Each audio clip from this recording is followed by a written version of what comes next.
abrir, não. Então, vamos lá. Boa noite a todos e a todas. Sejam bem-vindos. Estamos hoje no NPJ da Estácio de Vila Velha e vamos dar início à audiência simulada de processo, prática processual penal. Especificamente hoje, os alunos vão estar trabalhando com o caso do crime, né, que ocorreu no Rio de Janeiro, em relação ao caso Henri.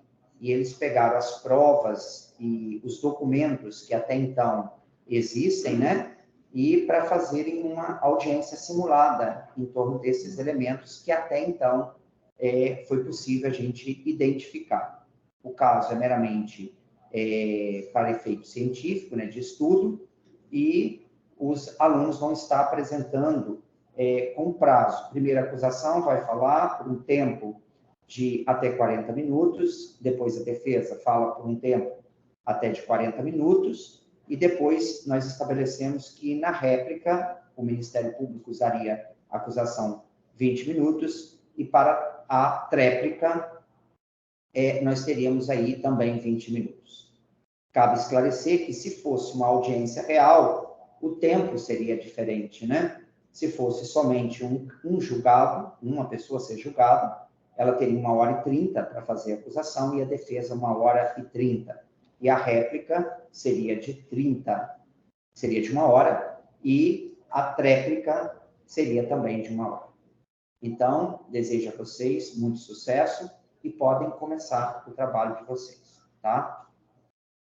Pode começar, professor? Pode começar. Boa noite, excelência. Boa noite, amigos. Boa noite, colegas ouvintes. Então, eu vou começar aqui pontuando o fato. No dia 8 de março de 2021, a morte brutal de uma criança de 4 anos na cidade do Rio de Janeiro chocou a todo o Brasil. A morte de Henri Borel, supostamente cometida por Jairo Souza Santos Júnior, com a cumplicidade da genitora Monique Medeiros, traz grandes questionamentos do que de fato ocorreu naquela noite trágica. O primeiro ponto que eu gostaria de elencar aqui, excelência, é que, em dado momento, ao retornar da casa do pai, Henri, ele se manifestou em não desejar retornar junto com a sua genitora. Ele teve uma longa sessão de choro devido à sua ansiedade, devido ao medo que ele tinha de estar na presença de Jairo, chegando até a vomitar. Esse não foi um caso isolado. O menino ele vinha passando por diversos tratamentos, um tratamento psicológico que será abordado mais à frente. Insta citar que o menino foi entregue à genitora por volta das 7h30 da noite, no dia 7 de março de 2021. O crime foi cometido, segundo a autópsia médica, por volta das 11h30 do dia 7 de março de 2021. E por volta das 3h30 da manhã, os suspeitos de ter cometido o crime encontraram o menino caído e sem respirar em seu quarto. E que por volta das 4 da manhã apenas, foram que se dirigiram até o Barrador, a próxima residência em que os supostos réus viviam. Ao chegar ao hospital, deram entrada, afirmando que o menino havia caído da cama e que seu estado de saúde era grave. Aqui, eu quero atentar para a primeira contradição. Os autores alegam que as lesões encontradas no corpo do menino ocorreram devido a uma queda, a sua queda da cama. Só que o motivo da morte de Henri foi por conta de uma laceração hepática. E conforme laudo médico e perícia complementar, essa laceração hepática, essa hemorragia devido ao rompimento do fígado, ela se dá de duas formas: ou de uma queda de um prédio, ou através de uma sessão de espancamento. Sendo assim, da análise do laudo complementar, que aqui eu venho trazendo, que eu posso listar aqui, que teve diversas lesões, como hematomas no abdômen e nos membros superiores, infiltração hemorrágica na cabeça, contusão no rim à direita, trauma e contusão pulmonar, laceração no fígado, entre outros sinais de contusões, tudo leva a crer que as supracitadas lesões elas foram realizadas pelo réu. E, assim, não tem como corroborar para ser uma hipótese de acidente. E agora também quero me atentar a um segundo ponto. Como é de notório saber de Vossa Excelência, foram reveladas por meio de documentos de investigação policial conversas trocadas no dia 12 de fevereiro, pouco menos de 30 dias antes da morte do garoto, entre a babá e a genitora de Henrique. Neste diálogo de aplicativo de mensagens, fica evidente o histórico de violência sofrida por Henrique. Em um dado momento, Jairo ele descobriu que Henrique chegou a delatar que ele sofria agressões à babá. E Jairo ele chegou mais cedo em sua casa e chamou Henrique para dentro do quarto, dizendo: olha que o tio está com algo legal para mostrar a você. E então a babá ela relata que eles passaram alguns minutos dentro do quarto, com a TV ligada no máximo volume, e que ao Henrique sair, ele teria contado à babá que tinha levado chute e uma rasteira. E além de reclamar de dores no joelho e na cabeça, não adentrando em muitos detalhes naquele momento. E, como já mencionado, Henrique ele morria de medo do Jairo. Ele não gostava de estar na presença do Jairo. Isso já foi registrado em diversos momentos. Tanto é que ele chegava a fazer tratamento e alterava o seu comportamento na presença dele. Portanto, meritíssimo, o comportamento também do suposto autor do crime, ele segue um padrão e fica muito evidente que um dos motivos das agressões de Jairo era porque ele sentia prazer em cometer essas agressões. Jairo, ele, além de nutrir um ciúme excessivo, como em outros relacionamentos, ele também tinha um modo de operar. Ele é investigado por agredir outras crianças, conforme constatado em diversos depoimentos policiais, onde há diversas investigações. Ele também é investigado por quebrar o fêmur de uma criança de apenas 3 anos de idade à época. E o réu também já foi acusado de torturar jornalistas na cidade do Rio de Janeiro. Ordem. O caso julgado aqui é o caso do Henrique Bobel. As outras acusações que pesam sobre o meu cliente não estão... Doutora, a senhora está arguindo como uma questão de ordem na audiência, porque eu preciso acrescentar ao final isso no tempo da acusação. De ordem, porque alguns fatos que ele levantou no momento sobre agressões a outras crianças e outras questões policiais... Então, doutora, só para resumir, eu vou considerar isso como uma parte. A senhora tem aí 30 segundos para fazer o à parte e depois eu vou acrescentar no tempo da acusação. Contando o seu tempo. Espera só um minutinho. Qual a parte que você quer em relação a isso? A parte que eu quero relacionar é a questão das outras agressões que citada pelo meu nobre colega e a agressão a outra criança. Pesa que sobre a acusação, no momento que está sob júdice, é o caso do Henrique Bobel. Então, essas outras acusações não deveriam ser levadas em conta devido ao caso que nós estamos lidando no momento. Satisfeita, retorno a palavra à Técnica de acusação. pinça aqui. Pode sim, doutor. Colega, eu não estou aqui como uma testemunha ou algo do tipo. Eu estou aqui como promotor de justiça, então eu tenho que trazer esses fatos que eu acho que são importantes no sentido de investigação e na análise do novo julgador. Pode continuar. Pode continuar, excelência. Muito bem.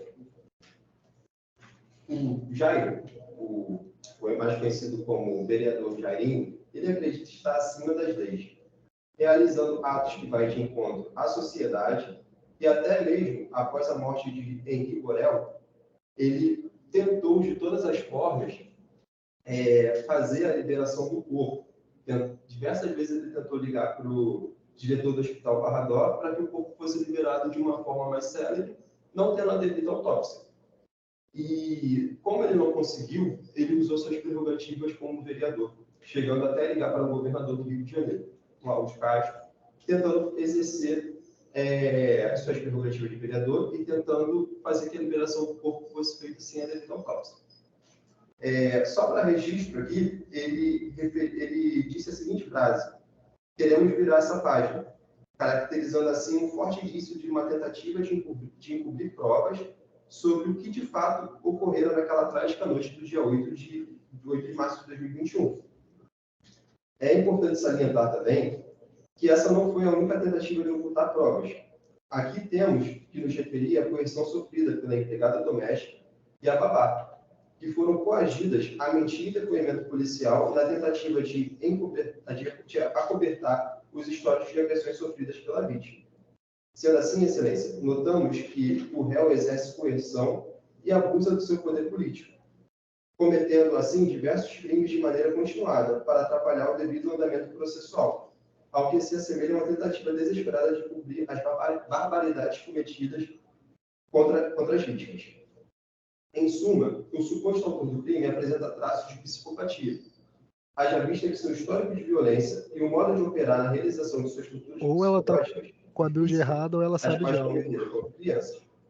Demonstra ter comportamentos possessivos em seus relacionamentos, sendo denunciado. Pode fazer seguir letalidade e ficar enchendo o saco do ponto também, né? Físicas do réu. Ademais, a genitora tinha ciência do quão disfuncional poderia ser a vida do menino ao conviver com o réu. Entretanto, mesmo após tomar ciência das agressões, nada fez para interrompê-las. No entanto, não adentrarei nesse mérito neste momento, deixando para a doutora Isabela Dutra. Doutora Isabela, pode se aproximar. Ilustríssimo representante do Ministério Público. Doutor, primeiro eu queria deixar com o senhor algumas imagens que o senhor vai precisar acompanhar aqui no processo. Por favor.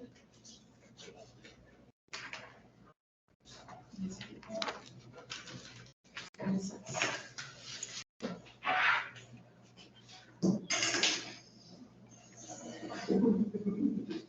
Boa noite a todos. Boa noite, doutor. Boa noite, doutora. Boa noite, doutora. Tudo bem? Senhores, senhoras e senhores. Gostaria, Vossa Excelência, primeiro de começar com uma reflexão. Essa reflexão vai ser necessária fazer para eu traçar a personalidade de Monique. Quem é Monique? Monique é uma pessoa vaidosa, uma pessoa que por fora ela mostra ser uma coisa, mas ela não é. Ela não cuidou do único filho, que tinha 20 quilos, 1,15 m de altura, por causa de um namorado, em que dava tudo o que ela queria. Ela tinha um poder econômico muito maior que ela tinha quando estava sozinha, ou com o Daniel. Primeiramente, a reflexão que eu quero fazer é o que é uma boa mãe. Uma mãe é a pessoa que protege, a pessoa que está ali do seu lado sempre. A gente vê vários casos de mães que conseguem levantar carros para tirar o filho de baixo, onde teve uma que foi na Itália, que entrou no tribunal, numa audiência do réu, que matou e estuprou seu filho e deu 8 tiros nas costas dele. São mães que em alguns momentos são desesperadas para proteger seu filho, que não é o caso de Monique. Quem é Monique? Primeiro a gente vai começar em 2011, quando ela conheceu o Leniel, que foi o pai do Wayne. Eles se conheceram numa festa, na casa de um amigo, um aniversário.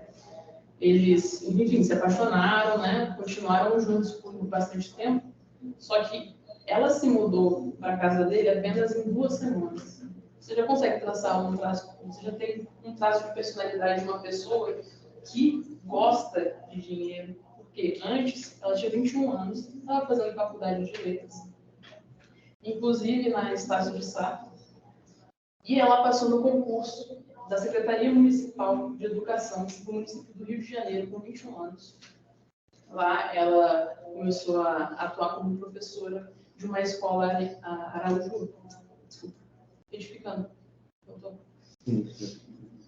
Ariana Viana, o nome do colégio. E lá ela cuidava de crianças, né, do ensino infantil, ensino fundamental, e ela tinha conhecimento de como tratar de uma criança que estava sofrendo abusos, sejam sexuais, sejam violência física ou psicológica. Ela acionava, inclusive, o conselho tutelar. Então, esses conhecimentos ela tinha. Ela sabia como lidar com uma criança que estava sofrendo uma violência doméstica. Bom, contando isso, depois de um tempo, o Leniel se separou dela. O Henry nasceu em 2016. E em 2020, mais aproximadamente em julho de 2020, é que o réu, denunciado Jairo, mais conhecido como Dr. Jairinho, começou a mandar mensagens para o direct dela no Instagram. A vaidade dela é mostrada durante os autos que também foram recolhidos as mensagens com a quebra de sigilo autorizada por determinação, né, do juiz, Vossa Excelência, onde mostra as conversas que ela tinha com o Jairo, e também mostra que no Instagram dela, por exemplo, antes até de conhecer Jairo, ela já tinha 905 fotos no Instagram dela. Então, digamos assim, o Instagram era a passarela dela. Ela era uma pessoa vaidosa e ela se importava com a aparência dela. Pulando essa parte, eles se mudaram para morarem juntos em janeiro de 2021. Nesse caso, o Henrique ficou com ela, porque ele não queria, né, se separar da mãe, e a mãe também tinha eu não sei porquê, mas é filho, né? Aí a gente consegue entender.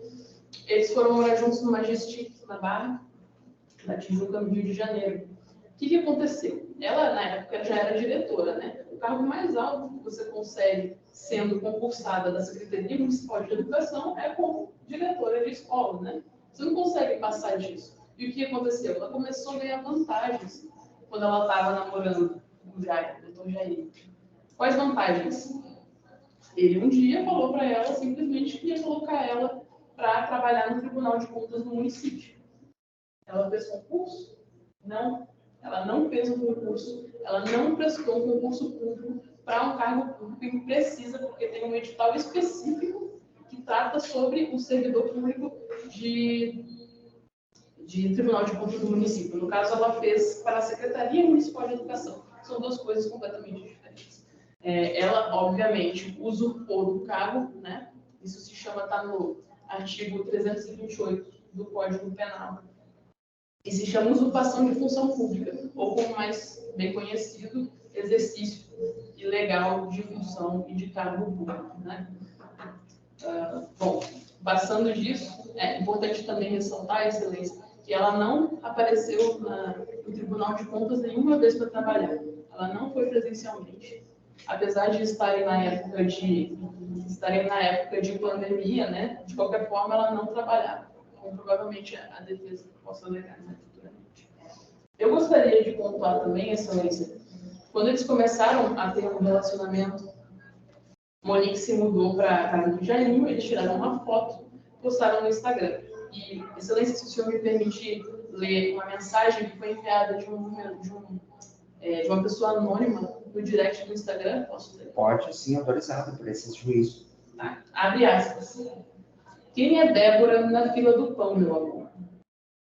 Outra palhaça igual a você. Não sei se tenho mais pena de você ou dela.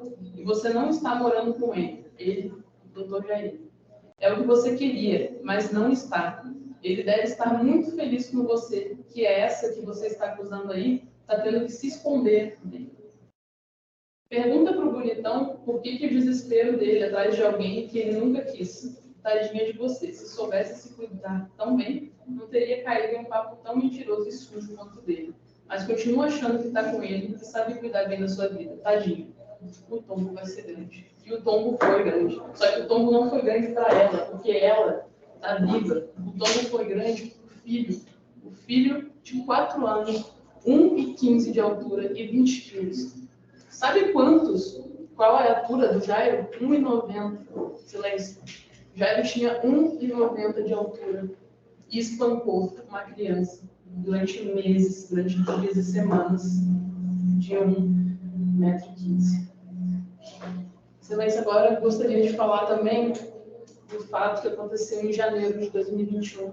Leniel foi buscar o filho dele pela primeira vez no Majestic, onde eles moravam, com o Jairinho. É muito difícil falar sobre isso, Excelência, porque é um caso que mexe com todo mundo. Mas, enfim, ele foi buscar o garoto na casa da Monique de Jairinho. Dentro do carro, o Henry falou para Leniel: papai, e abre aspas, tá bom? Para fazer essa colocação. Papai, o tio me machucou. Leniel, obviamente, não sabia ainda a existência do Jairinho na vida da Monique. E perguntou: que tio é esse? O que aconteceu? Você já perguntou para a Monique? E aqui eu queria falar um pouco também sobre a acusação que estamos fazendo para a Monique, que ela agiu como garantidora. Ela garantiu que o filho morresse. O que significa ser garantidora de um homicídio doloso eventual? Significa que ela, sem a presença dela como agente garantidor, o crime de homicídio não teria acontecido. Bom, continuando. O garoto falou, né, que o tio machucou. Ele pergunta: o que você falou para sua mãe? O que sua mãe falou? E ele responde: mas a mamãe falou que é sonho. E ele ainda complementa: ele me deu um abraço forte. Então, o Leniel liga para a Monique e fala: ó, Monique, é o seguinte, eu quero falar com o Jairinho. Quero falar com ele, quero falar com você. Quando eu for largar ele aí no domingo, vocês desçam o que eu quero falar. Dito e feito. Largou o garoto lá no domingo, falou com os dois, falou: ó, não quero que você dê abraço forte mais no meu filho. Nem sei quem tu é e tal, mas eu não quero. Agiu como pai e fez o papel que a mãe não fez. Agora a gente pula para terça-feira, excelência. Terça-feira de fevereiro de 2021. Esses acontecimentos que eu falei aconteceram em janeiro de 2021. Agora em fevereiro, dia 2 de fevereiro de 2021, foi quando aconteceu, pelos depoimentos, né?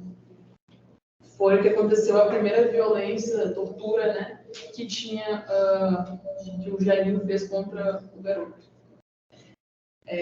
Excelência, vale ressaltar que nessa época a Monique já estava trabalhando no Tribunal de Contas do município. Foi numa terça-feira, 2 de fevereiro, 7 da manhã, no Majestic. Ela foi jogar futebol na praia. E Jairinho ficou com ele na casa e com a babá Tainá. Ele pegou o garoto, porque estava com saudade da mãe, ficou: mãe, tá? Como criança faz. Ele pegou, mandou o garoto ir para o quarto do casal, fechou, trancou a porta e durante 30 longos minutos ficou espancando a criança, dando, desculpa a palavra, silêncio, porrada na cabeça, batendo na cabeça da criança. E vamos concordar, ele era médico, ele tem formação médica. Ele sabia bater onde não deixava tantos roxos assim. Mas às vezes é um psicopata, né, do silêncio, não dá pra... Mas enfim, ficou batendo. A Tainá, depois que a Monique voltou para casa, falou o que tinha acontecido. E a Monique não fez nada. Prosseguindo, então, para o dia 12 de fevereiro, 10 dias depois, mesma coisa. A Monique saiu para ir na academia fazer a unha. O garoto ficou lá. E, excelência, também, se o senhor permite que eu registre a conversa da Tainá com a Monique, sim, eu gostaria de ler para os documentos também. Sim, depois. Isso foi quando o Jairinho já tinha chegado na casa, botou o garoto no quarto de novo, falando: comprei alguma coisa, comprei um brinquedinho para você, comprei um negocinho para você. Atrai o menino no quarto do casal de novo, como meu colega falou, o modus operandi dele era esse. Naquela casa era esse. Depois também vou adentrar de novo no método da garantia de Monique, mas enfim. Foi para o quarto, começou as agressões, aumentou o volume da TV, e a Tainá, que era a babá da criança, ouviu ele falando: ô tia. Ela correu para o quarto para ver, foi abrir a porta, o quarto estava trancado, com a TV num volume alto, e ela começou a bater e parou tudo. Nenhum dos dois respondia. Só estava o barulho da TV alta. Né?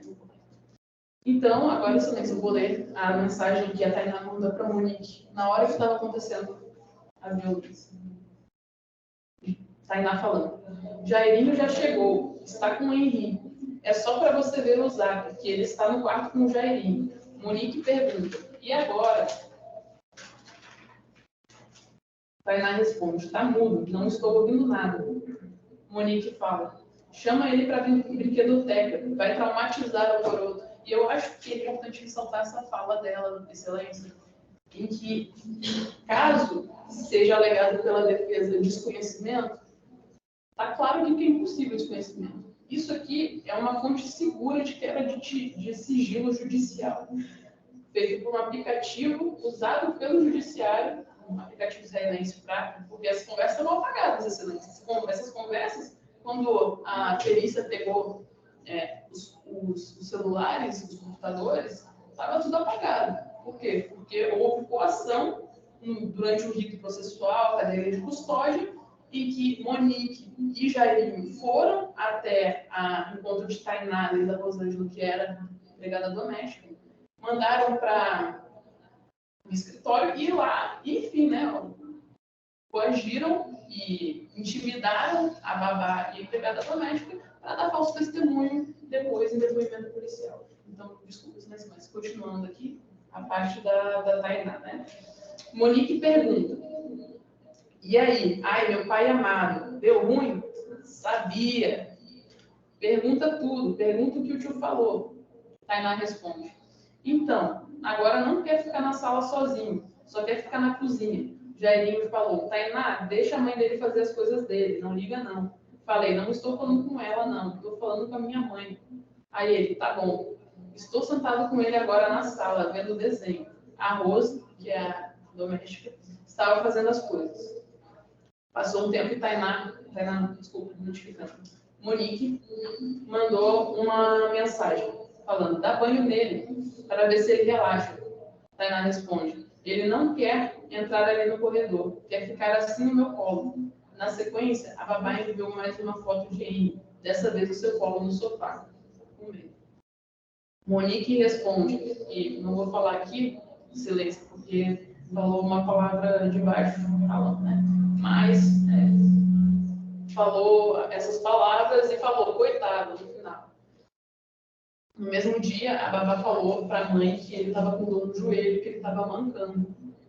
E mandou um vídeo dele de cuequinha, mancando, indo para o quarto dele. Agora, o que um adulto, um vereador, que é conhecido por ser bonzinho, faz com um garoto de cuequinha dentro de um quarto fechado, trancado, colocando um desenho no alto para a babá não ouvir o que estava acontecendo no quarto?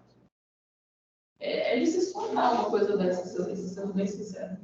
Depois, em dia 13 de fevereiro, após esse ocorrido, porque o garoto estava mancando muito, Monique não fez nada, tá? Monique continuou lá, fazendo pezinho na academia também, fazendo cabelinho, voltou 3 horas depois só, e deixou o garoto sozinho, sendo torturado. Porque isso é tortura. Uma criança que pesa 20 quilos, um cara de 1,90 no quarto, sendo espancado, dando rasteira, banda, o que for, isso é tortura. Bom, no dia seguinte, Monique resolveu levar ele para o médico, para o Hospital Barrador. Chegando no Barrador, perguntaram o que aconteceu com ele. Ele estava com dor na cabeça, estava com dor estava com um roxo no joelho. E eles deram um falso testemunho nas dependências do hospital, dizendo que ele tinha caído da cama. Importante ressaltar, Excelência, que nesse mesmo dia, no dia 12, no anterior ao hospital, depois que o garoto saiu do quarto, a Tainá perguntou o que tinha acontecido. E o garoto falou: não aconteceu nada, eu caí da cama, eu estava assustado. Era a desculpa que ele dava, porque era a desculpa que ele ouvia, que ameaçavam ele. Então era o que ele fazia, ele reproduzia para não apanhar de novo, para não, sei lá, ameaças que tinham com a família dele. Então ele reproduzia. E como a gente sabe que ele reproduzia? De quem? Dessas mesmas pessoas, dos mesmos denunciados, que davam essa desculpa o tempo todo, que os machucados eram porque ele tinha caído da cama, que não faz sentido nenhum. Porque quem é que vai ficar com um roxo no joelho, caindo de uma cama, que se você vê depois os autos do processo, como é que estava o quarto, a cama não era tão alta assim. Bom, chegaram lá, deram falso testemunho, motivo pelo qual também estão sendo acusados nesse processo. No final de fevereiro houve outra sessão de tortura e acredito eu, pelos autos do processo também, pelo inquérito policial, que Monique, o cerco para ela estava fechando, estava vendo que o garoto estava ficando roxo, estava tendo que levar para o hospital. E para cobertar isso, o que ela fez? Ela queria que o garoto ficasse quieto. Então, mandavam ele para um médico para ver o que estava acontecendo, e a médica fez o encaminhamento para o psicólogo.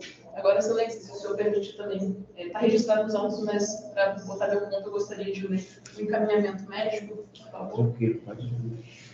Em fevereiro de 2021, encaminhamento, tá?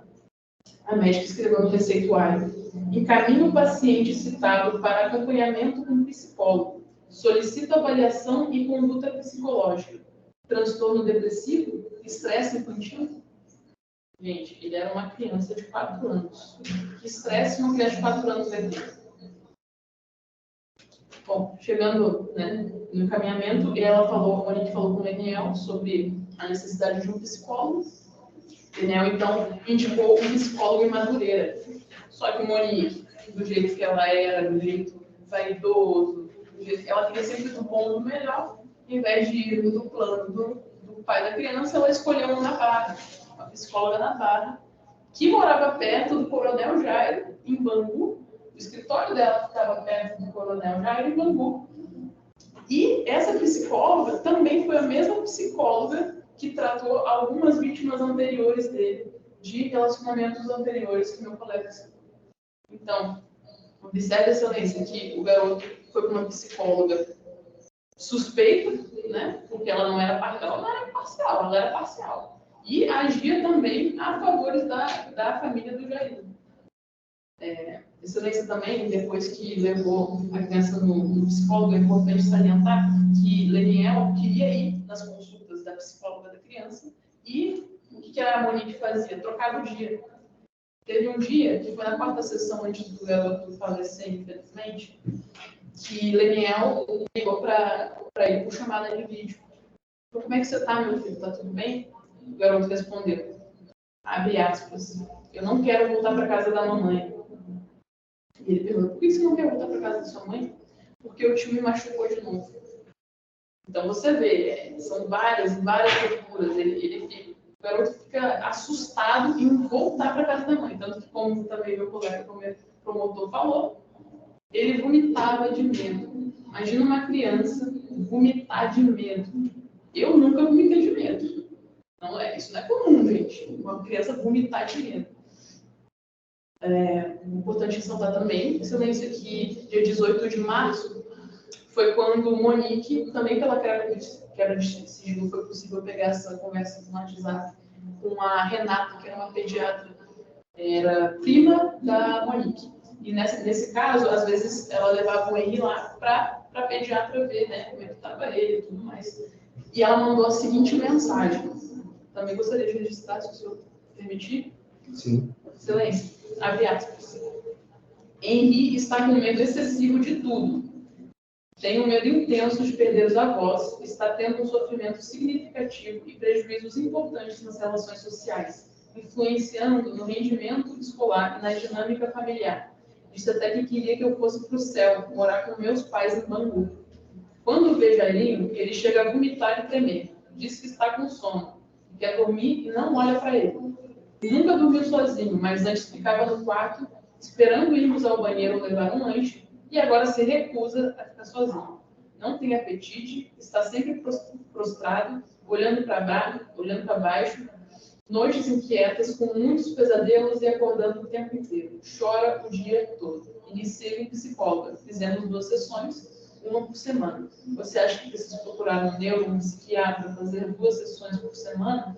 Tem sido muito sofrido para todos nós. E também a colocação que eu gostaria de fazer, que na verdade estava sendo sofrido só com o filho dela, que agora não está vivo, né? Mas ela está. Então, bom, aí teve a perícia do IML após os acontecimentos que o meu colega falou do dia 8 de março, que infelizmente o pequeno Henrique perdeu a vida dele por causa do Jair, por causa de sua mãe. Também gostaria de pontuar na excelência que um dia depois da morte dele, o Leniel foi até o IML para fazer a liberação do corpo, porque precisa dos pais presentes. O Monique estava fazendo aquele teatro dela de meu filho, né? Para os outros, porque, na verdade, se você for ver o conjunto probatório dos autos, você não tem, na quebra de sigilo, mensagens dela dizendo que, meu filho, o que a gente tem no conjunto probatório são depoimentos dos próprios familiares dela, que também são suspeitos, porque na verdade não são testemunhas, são informantes no processo, né? Mas, continuando, dia 9 de março, o Daniel foi para o IML e a seguinte mensagem que o Monique mandou para o Daniel naquele dia, quando ele estava lá para liberar o corpo. Monique, Daniel, quando vamos poder enterrar nosso filho? Não estou aguentando de tanta dor. Daniel respondeu, nem eu. Estou aguardando no IML. Estou aqui. Estava sem água. Monique respondeu, mas por que está demorando tanto? Já passou mais de 24 horas.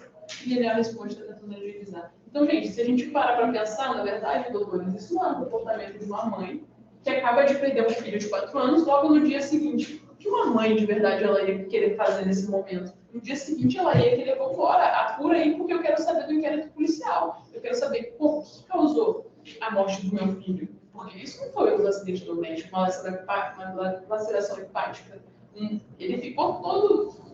E me permite abrir também esse parênteses, doutores e Vossa Excelência, para também repetir o que o meu colega falou da causa da morte e também das fraturas internas que o garoto teve. Múltiplos hematomas na barriga e nos braços, infiltração hemorrágica no cérebro, na região parietal direita e occipital, ou seja, na parte frontal, lateral e posterior, edemas no cérebro, grande quantidade de sangue no abdômen, contusão no rim. Gente, isso aqui não é um acidente doméstico. Não foi causado por médicos. Isso foi causado por espancamento.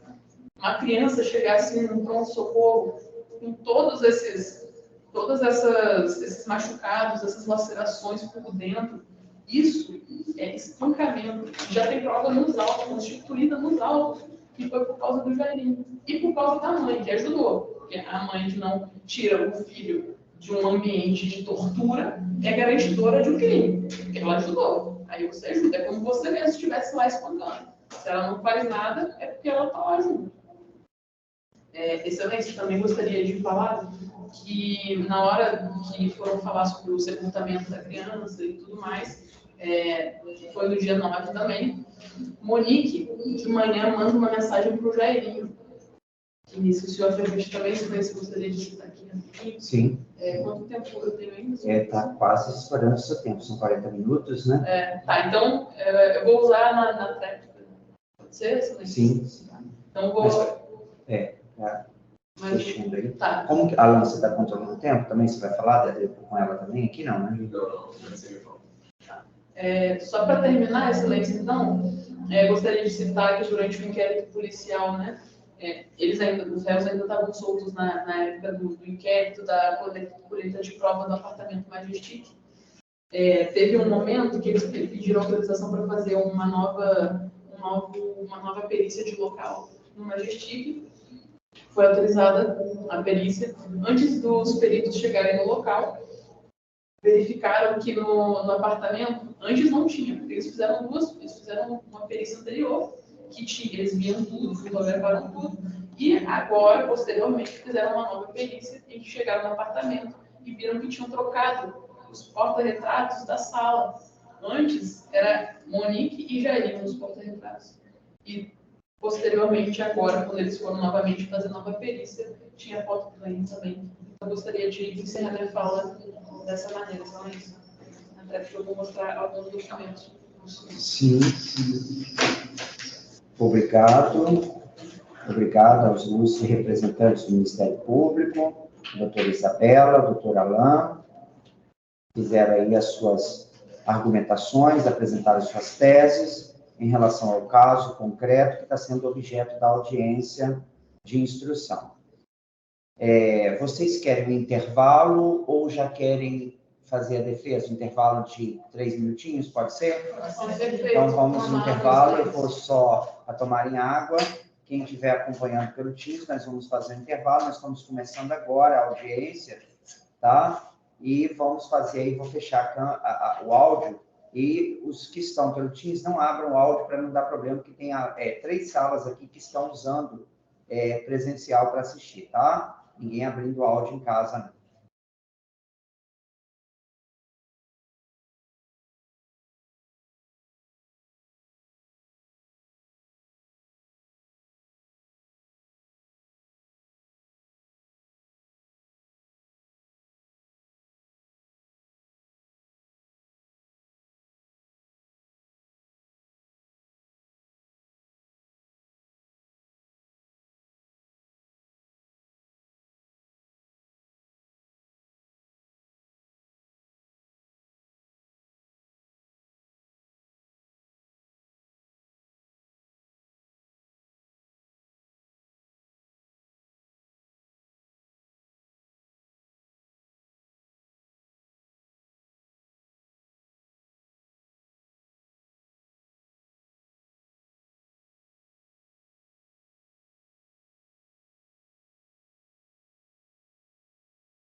Silêncio. Retornando para a audiência de instrução, no caso do menino Henri Borel, vamos dar agora a palavra à ilustre defesa, a doutora Luciana Lodi, que vai estar falando pela Defensoria, pela Advocacia. Desejo sucesso nas suas argumentações.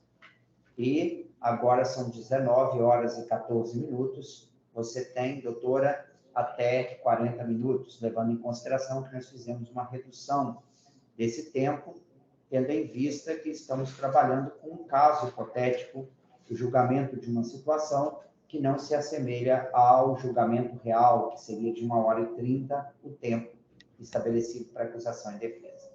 Caso a parte queira, durante os debates, a acusação entenda necessário uma parte, o juiz pode deferir ou não, e somente por 30 segundos, para que não tenha o prolongamento dos trabalhos, ok? Sucesso. Ok, boa noite, excelentíssimo. Boa noite, nobres colegas. Boa noite. Eu vou começar a questão da Monique. Pintar a Monique como uma pessoa fútil, uma pessoa que se preocupa com as redes sociais, que se preocupa com ela mesma. Isso não quer dizer que ela não se preocupasse com o filho. O fato dela querer buscar algo a mais, o fato dela querer estar arrumada, não quer dizer que ela não se preocupe com o filho. E outra coisa também, que eu quero deixar bem claro, é que a maior parte dessa acusação foi fundada em meras circunstâncias. Não há uma testemunha, de fato, que viu realmente o que ocorreu. Não há uma câmera que tenha registrado, embora haja várias situações em que houve um caso. Vou pontuar também a questão do pai. Diversas vezes a acusação citou que o menino, ele reclamou com o pai que sofria agressões, que via sendo machucado pelo meu cliente. Aí eu entraria com ele também na posição de garantidor. E se ele realmente, sabendo dessas acusações, por que ele não tomou também uma atitude para tirar o seu filho desse ambiente que, segundo a acusação, segundo ele, é um ambiente inseguro, insalubre para aquela criança?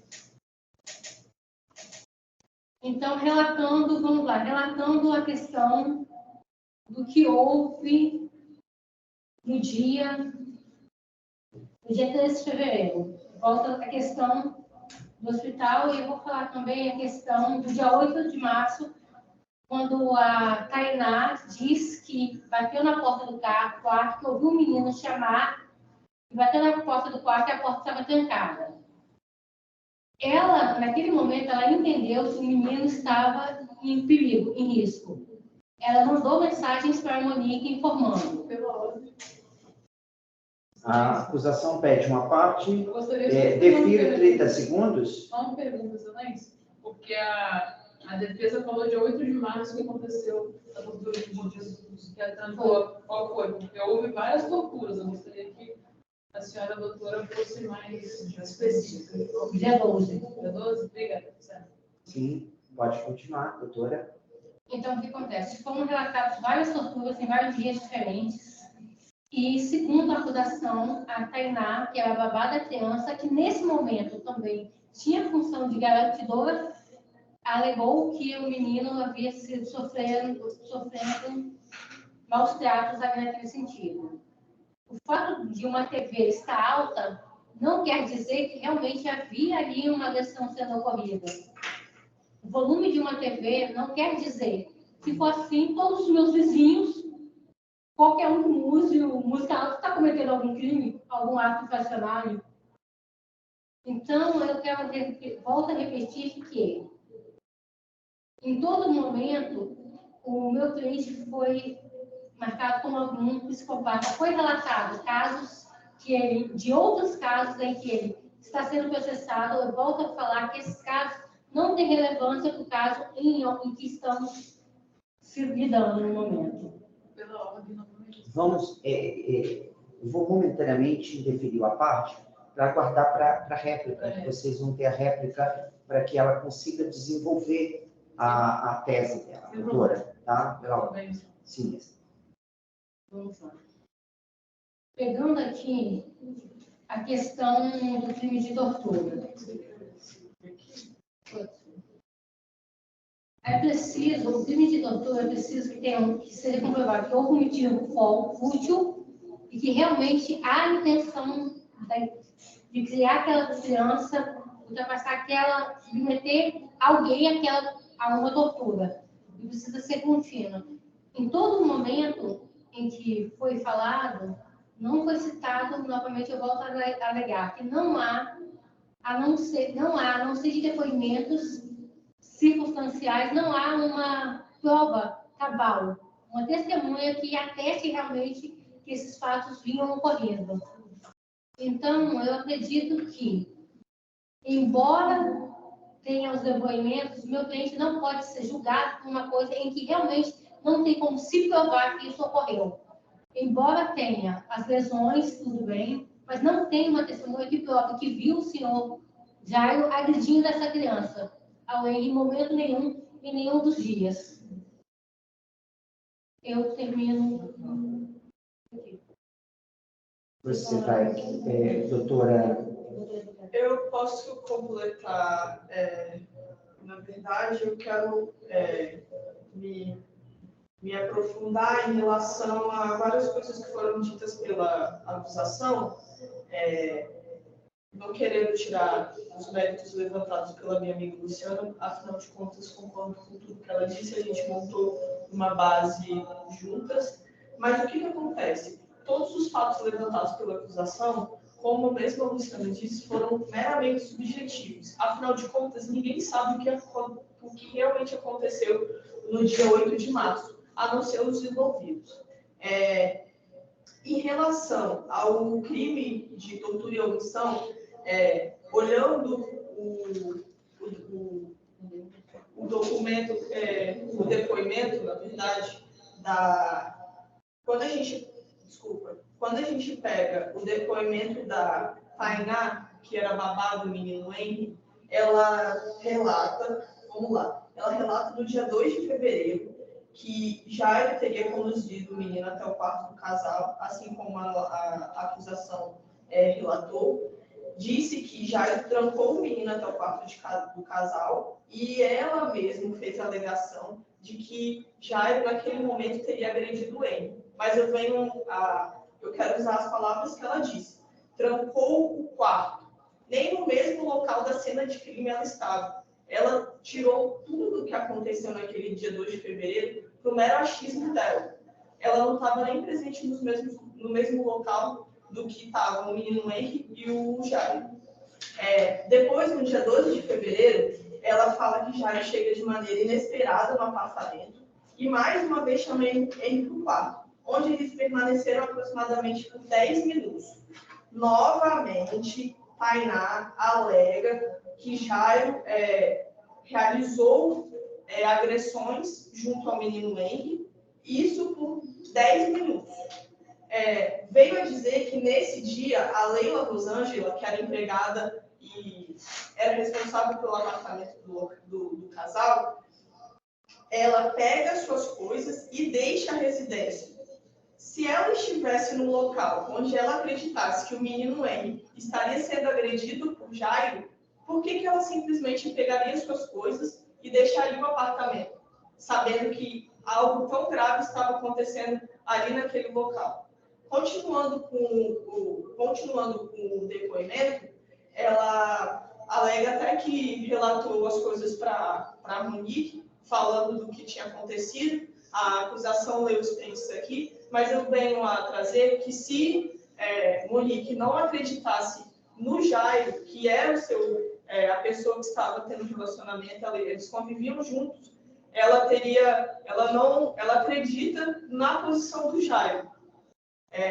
Voltando, eu tenho que trazer aqui também que até no dia 12 de fevereiro, na verdade no dia 2 de fevereiro, que foi a primeira acusação de tortura, Tainá vem e pergunta para o Henry, aconteceu alguma coisa? E ele fala que não, ele nega a primeira violência, a suposta violência.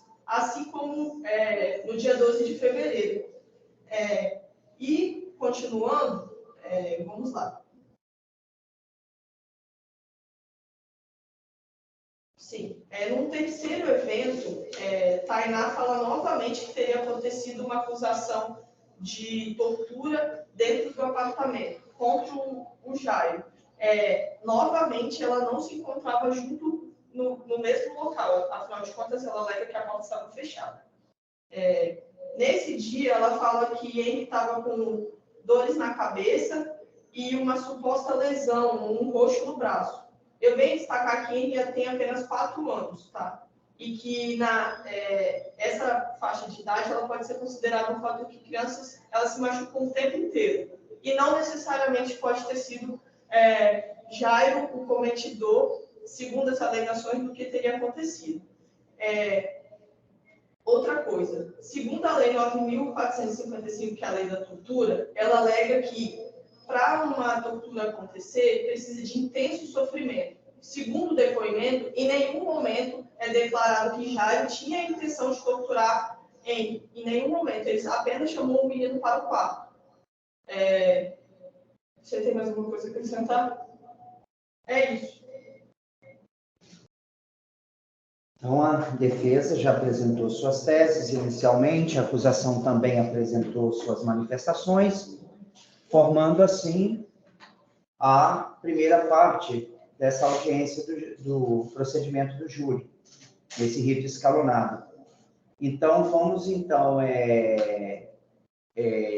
inserir aí agora, talvez uma parte, vocês já estão prontos. Eu gostaria de perguntar se o Ministério Público gostaria de ir à réplica. Gostaria, Sim. Então, como o Ministério Público optou pela réplica, depois vamos ter a tréplica para encerrar essa audiência da defesa. A réplica, pelo Código de Processo Penal, ela seria por 1h30, mas como estamos fazendo uma audiência simulada, nós estamos utilizando os prazos reduzidos, levando em consideração o tempo de funcionalidade do NPJ. Então, vamos estabelecer aí até 20 minutos para que vocês apresentem a réplica, ok? Só um minutinho para eu verificar aqui ao lado como está a sala, onde está sendo projetado.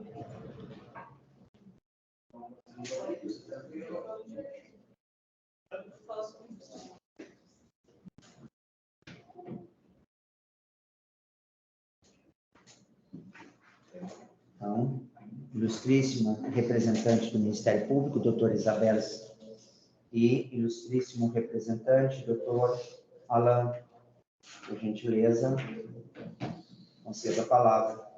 Perfeito, obrigado, doutor. Primeiramente, eu quero começar na data do fato. Os suspeitos relatam que, por volta de 3h30 da manhã, encontraram Henry desacordado, próximo à cama, e só apenas meia hora depois, eles se dirigiram ao hospital. E o hospital, ali, quem é conhecedor da localização ali do Hospital Barra d'Or, ele fica muito próximo à casa dos suspeitos. Então, a pergunta que fica é: o que foi feito nesse lapso temporal? O que foi tentado nesse momento? O Henry, ele já chegou ao pronto-socorro já morto, devido à sua rigidez cadavérica. Ele teve uma tentativa de ressuscitação, tendo a hora da morte dele sido comprovada por volta de 5h42 da manhã. Ficou comprovada a rigidez cadavérica dele na tentativa de intubação. Então, eu acredito que nesse tempo, até mesmo foi abordado em outros relatos, que Jair tentou ressuscitá-lo. Então, é uma coisa que abre muita dúvida em relação ao que aconteceu durante esses 30 minutos. E outra coisa que a defesa pontuou foi a questão do modus operandi do Jair não ser importante. O modus operandi do Jair é extremamente importante, porque o fato dele vir realizando agressões, procurando um tipo de pessoa para se relacionar e cometendo diversos outros crimes contra essas pessoas em relação à agressão, tortura e agressões psicológicas, só comprova que ele é sim um psicopata, que é travestido de terno e gravata e que tem grandes poderes políticos. Excelência, vou botar minha provocação agora, se o senhor Sim. permitir. Eu não vou adentrar muito na questão que eles falaram, gostaria só de falar um pouco sobre a questão do Daniel, que a doutora perguntou por que não fizemos a acusação formal com o Daniel, porque não tem provas suficientes contra o Daniel. O que aconteceu? Quando a informação vinha da Monique abafava. Quando vinha do Daniel agia e agia assim. E tem nos autos ligações que ele fez para a Monique, tem nos autos momentos em que ele falou que queria ir lá para ver, ele foi, inclusive, falar com o Jairo, diferente da Monique, que não tem nenhuma prova nos autos confirmando que ela falou com o Jairo sobre essa questão, ou retirando a criança do local durante as torturas que sim ocorreram. Foram torturas, e são torturas porque teve sim motivo de querer violentar a criança rotineiramente. O que aconteceu? Primeira tortura. Um depoimento da Tainá que a defesa está tentando descreditar. Na verdade, ela foi corrigida para o primeiro depoimento, ela mentiu. E ela mentiu, dito e feito. Por quê? Porque a Monique e o Jairinho intimidaram ela em sede de escritório. Né? E por esse motivo. Mas, enfim, não quero adentrar tanto nesse mérito. Aqui a acusação está sendo feita contra a Monique e contra Jairinho, então não vamos adentrar mais no mérito do Daniel, porque ele não é real. Agora, continuando, excelência, eu gostaria de mostrar algumas fotos e alguns documentos probatórios que já estão nos autos, mas é importante salientar eles aqui para eu montar a acusação de uma forma melhor, né? Primeiro, eu gostaria de falar do dia em que Leniel deixou a criança na casa, no Majestic, no dia 7 de março de 2021, dia que antecedeu sua morte. Doutora, poderia aproximar as fotos da... Claro, doutor, posso me aproximar aqui, da mesa? aproxima. Tá. Primeiro, essa é a primeira foto, que na verdade foi uma gravação feita... Tá bom assim, doutor? Sim, excelente. Foi uma gravação feita no elevador quando eles estavam subindo, depois do garoto ter vomitado de medo de voltar para o Majestic. Então ele estava morrendo de medo. Como é que a Monique fez para acalmar? Levou, né, falar ali no ouvidinho, levou na padaria, sucesso, levou lá para cima. Aqui a gente vê que o Jairo está tentando encostar na criança e pelo comportamento corporal da criança, a criança está totalmente voltada na mãe, não querendo nem olhar o Jairo quando o Jairo põe a mão na cabeça dele e começa a tocar ali. Né? Nem isso o réu conseguiu respeitar. Excelência, eu gostaria de passar agora por uma conversa que o Leniel teve com a Monique no dia 12 de fevereiro de 2021, logo após a tortura feita por Jairinho. Leniel... Essa conversa foi de WhatsApp? Foi. Por gentileza, se aproxima da câmera de novo, doutora. Posso ler? Pode ler, Excelência. Está escrito aqui, que foi a quebra de sigilo também, Leniel Borel manda a seguinte mensagem: você não levou ele para a escola? Isso foi depois, né, da tortura que realmente, efetivamente aconteceu, porque teve uma testemunha que não deve ser desacreditada porque tem depoimento dela nos autos. E depois ela será ouvida em sede de audiência. Mas, enfim, continuando. Leniel manda: não levou para a escola? Monique responde: não. Leniel responde: Monique, o Henry está bem? Ele estava preocupado com o filho dele. Você vê a preocupação que ele tinha e o motivo também que ele não é réu do processo. E a Monique responde: caiu da cama. Ela sim está cobertando o namorado dela, ela sim participou ativamente como garantidora, porque ela acoberta e motivo pelo qual ela está sendo acusada do presente processo. Gostaria também de mostrar a excelência, se o tempo permitir. Sim, doutora. Gostaria de mostrar o dia fatídico da morte de Henry. Esse foi no dia 8 de março, 4h09 da madrugada, como dá para ver aqui, a acusação marcou a data e a hora. A gente vê aqui a Monique segurando um filho dela, que pesava 20 quilos e tinha 1,15 m, e estava todo machucado e com hemorragia interna, enquanto estava morrendo aí. Né? A gente vê também que nos autos vai ter um documento probatório em que a gente vê que o réu Jairo está tentando fazer respiração boca a boca numa criança que está em cima de um colo.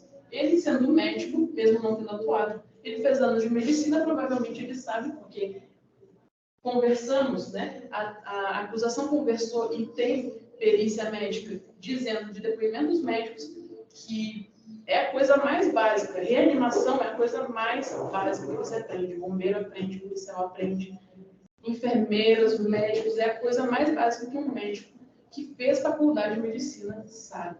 Então, ele sabe que ele não vai conseguir ressuscitar essa criança em cima do colo de uma pessoa fazendo respiração boca a boca sem usar a massagem resultar, enfim, né? Porque tem que ser os dois feitos juntos. Eu também não sou perito.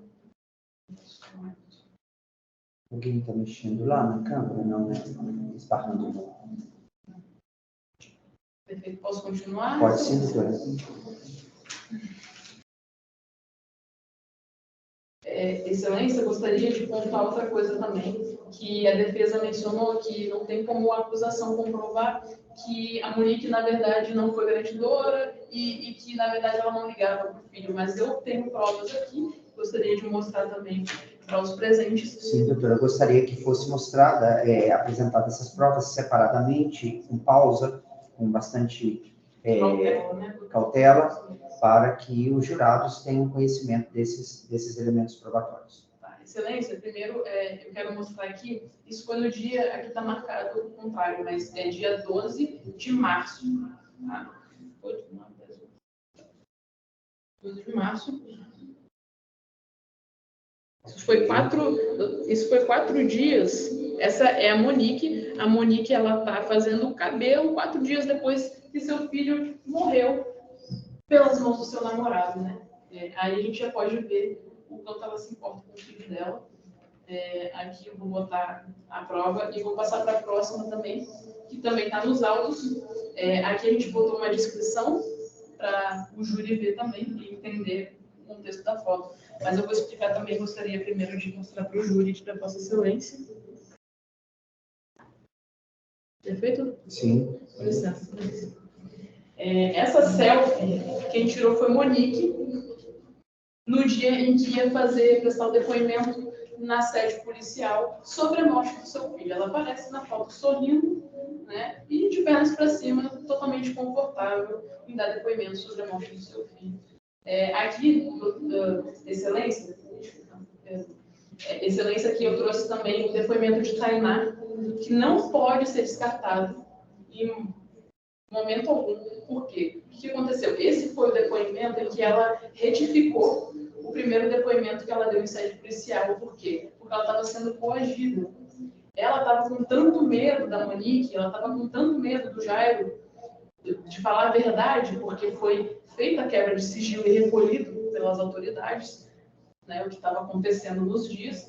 Ela ficou com tanto medo que ela falou o seguinte para as autoridades: eu não vou dar meu depoimento se a Monique ficar na mesma sala. Se ela tiver aqui, eu vou sair, porque ela tinha medo da Monique. E a Monique, sim, foi correta. E ela ajudou o Jairo, sim. E ela tem culpa e ela tem que responder por isso. Então, aqui eu vou mostrar, mas, na verdade, eu não sei se a Excelência prefere que eu leia. É o depoimento dela. Eu lhe entreguei também. Sim, eu acho que basta, talvez, parte do depoimento. Dá Pode para ser pegar parte para não ocupar todo o tempo, porque eu já tenho acesso a esse depoimento. Então, vamos fazer assim, só para não ocupar esse tempo que eu poderia estar utilizando, já que estão nos autos. Já está nos autos o documento, então as partes tiveram acesso. Então, não vou adentrar nesse método agora. Vocês querem a parte, defesa? Não, pode seguir, Excelência. Na tréplica, vocês se reportarão sobre esse tema, né? Voltando, então, para que a acusação se manifeste. Doutora, com a palavra. Eu estou só lendo alguns apontamentos que eu fiz da defesa e gostaria de dizer que eu gostaria de terminar minha fala, na verdade, né? Só para encerrar, não sei quanto tempo. Ainda tem tempo, ainda 5 minutos. 5 minutos, tá bom. Então, eu vou encerrar minha fala dizendo que essa tragédia aconteceu devido a um agente garantidor, que foi a Monique.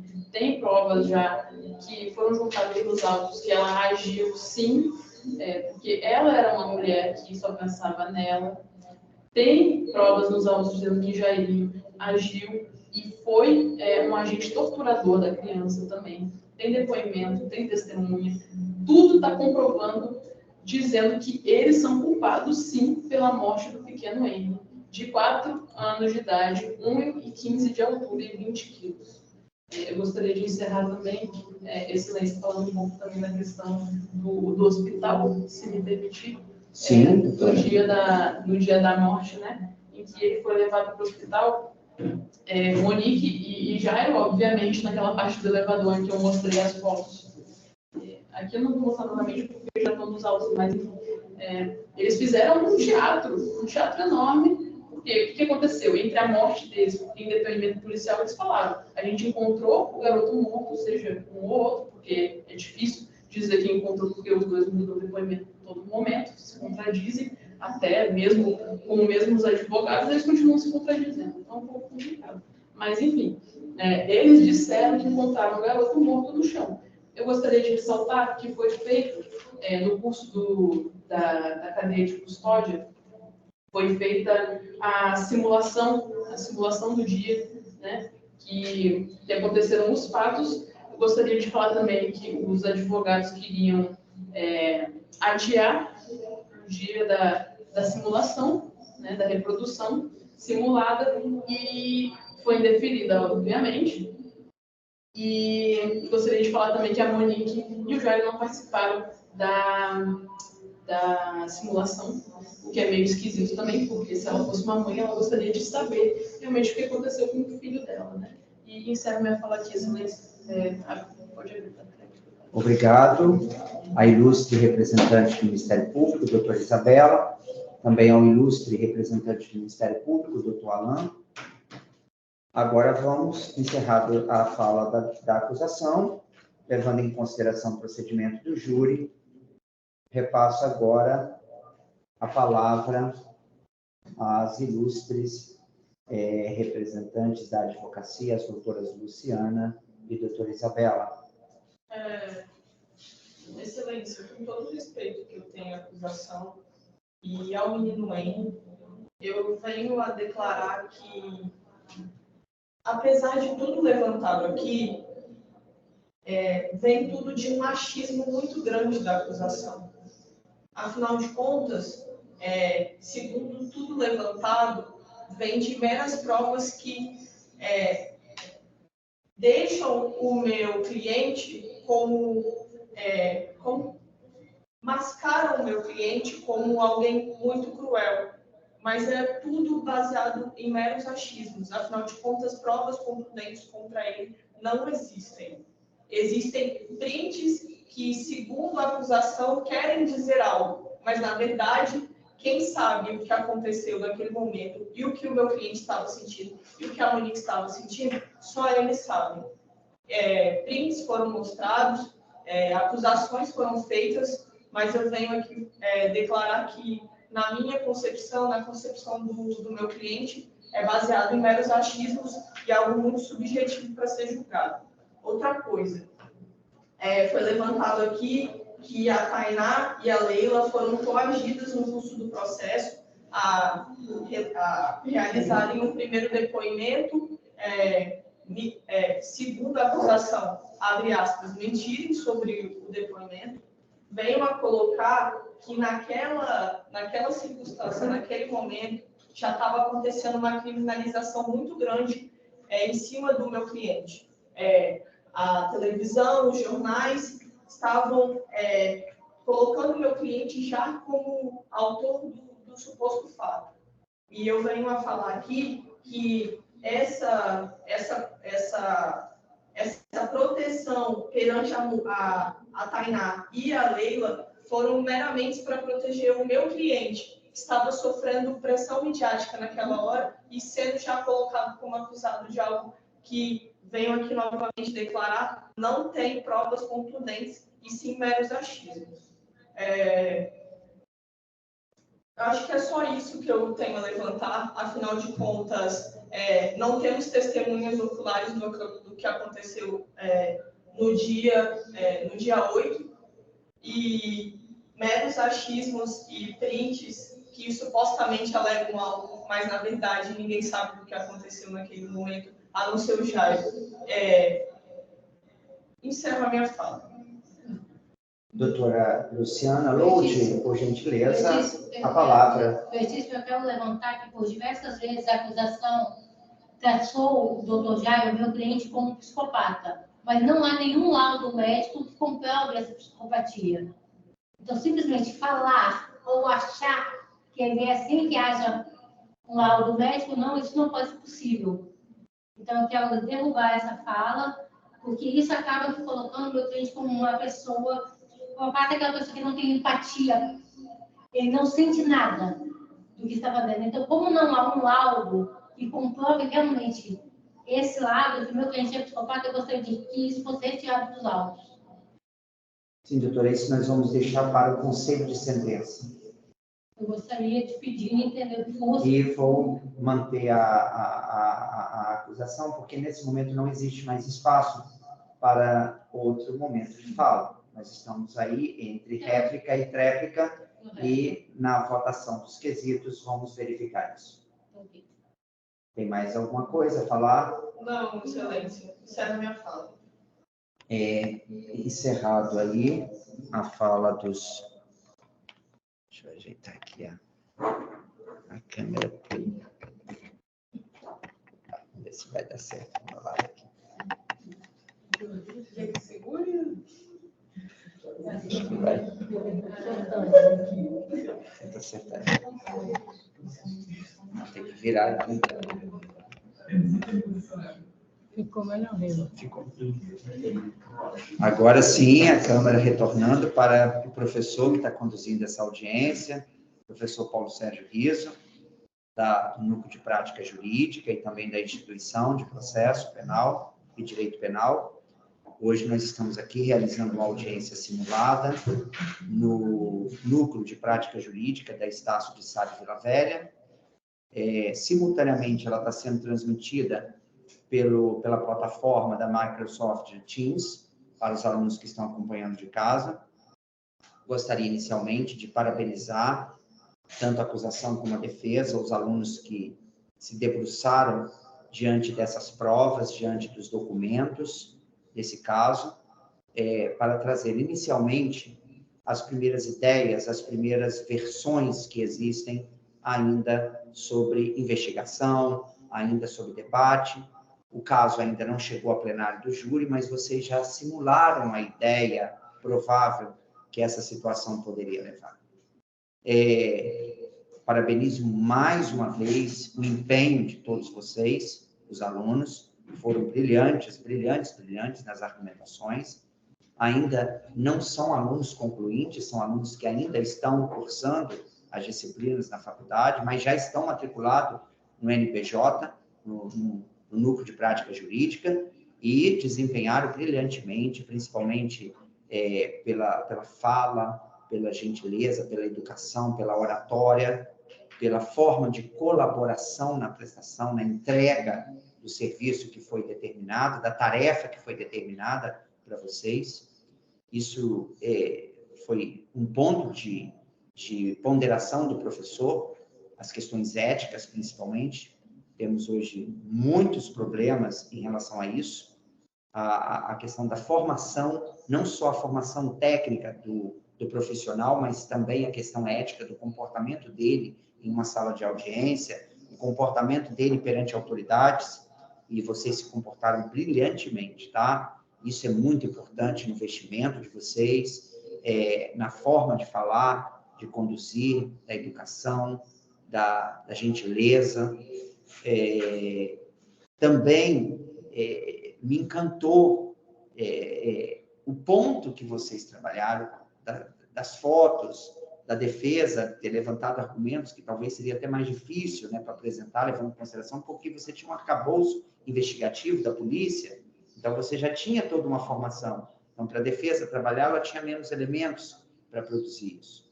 Então, parabéns a todos vocês, e nós vamos terminar essa audiência como se a tese e a antítese vai ser levada para o conselho de sentença.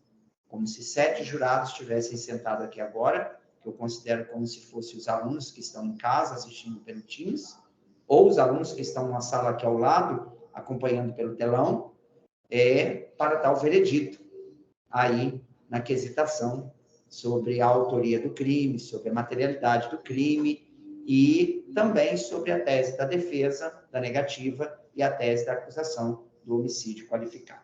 Ok? Parabéns mais uma vez. Nós vamos encerrar aqui, eu vou parar a gravação e depois vocês, quem não puder acompanhar hoje para fazer o relatório, vocês vão ter essa gravação pelo Teams, tá? Parabéns a todos vocês. Muito obrigado e boa noite. Ótimo. Minha mão está muito nojenta. É só um pouquinho para eu parar aqui a gravação, que eu não sei onde para.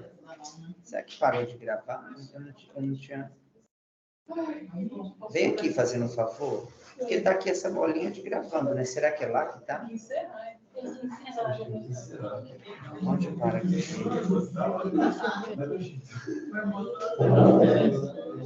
Não, está saindo. Está gravando, porque está vermelho aqui, tá, né? Aqui para gravar isso. Eu só estou lembrando como é que para a gravação aqui. Eu ainda falei a coisa. Aqui, ó. Aqui. Engraçado que não está gravando aqui, tá? Vai aqui, setinho.